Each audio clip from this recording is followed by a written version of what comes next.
এবার 55.77 কিভাবে হলো একটু বলে দেন, বলেন কিভাবে একটু বলেন, কি কাইলে আর আপনার অনুভূতিটা সবাই বলবেন। চারটা বাহুকে গুণ করে, চারটা বার মাপও বলতে হবে। চারটা বাহু হচ্ছে 124, হ্যাঁ 214, 98, 227। হ্যাঁ জি বলেন। গুণ করে যে ফলাফল আসছে জি সেটাকে রুট করা হয়েছে।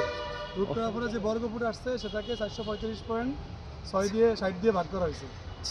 এতে করে এই ফলাফলটা আসছে 55-77। আপনার 55-77 আপনার কনফার্ম লক করে দিব। এই লক করে দেন। এরপর আপনার কম কিন্তু বেশি বাড়াইতে পারবেন না, 1 ইঞ্চি ছাড় দিয়ে দেওয়া হবে না। এরপরে কি হয়েছে শাকিল ভাই আপনি বলেন। 56.19 তাহলে কি মিললো কি? হ্যাঁ বল।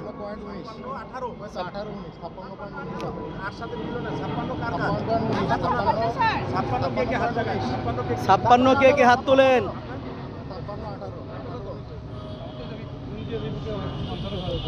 এই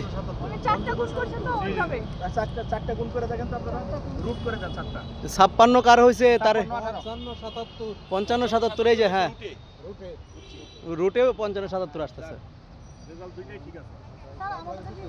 হ্যাঁ ঠিক আছে 55-77 ঠিক আছে। রুটে দেখলে একটু কম আসবে। বলছিলাম রুট করলে একটু কম আসবে। এটা তো হিসাব করতেই আছে। এতক্ষণ লাগে?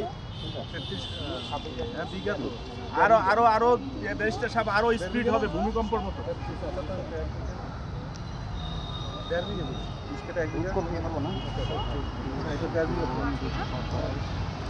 টোটাল 1.5 বিঘা পাইছেন, আরো বাকি তো রয়ে গেল না? না 1.5 বিঘা পর ধরেন 1.5 বিঘা 2 কাঠা। আচ্ছা এই 1.5-2 বিঘার জমি মাপতে কি কোনো চেয়ার টেবিল দরকার আছে? না না চেয়ার টেবিল আয়োজন করে জম্পেশ আয়োজন করে পয়সা দরকার আছে?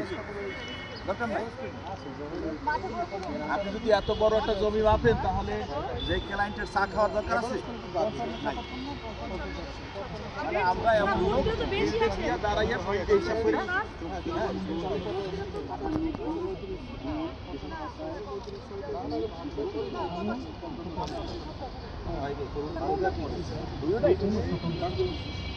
রুট করলে আমার কাছে নাকি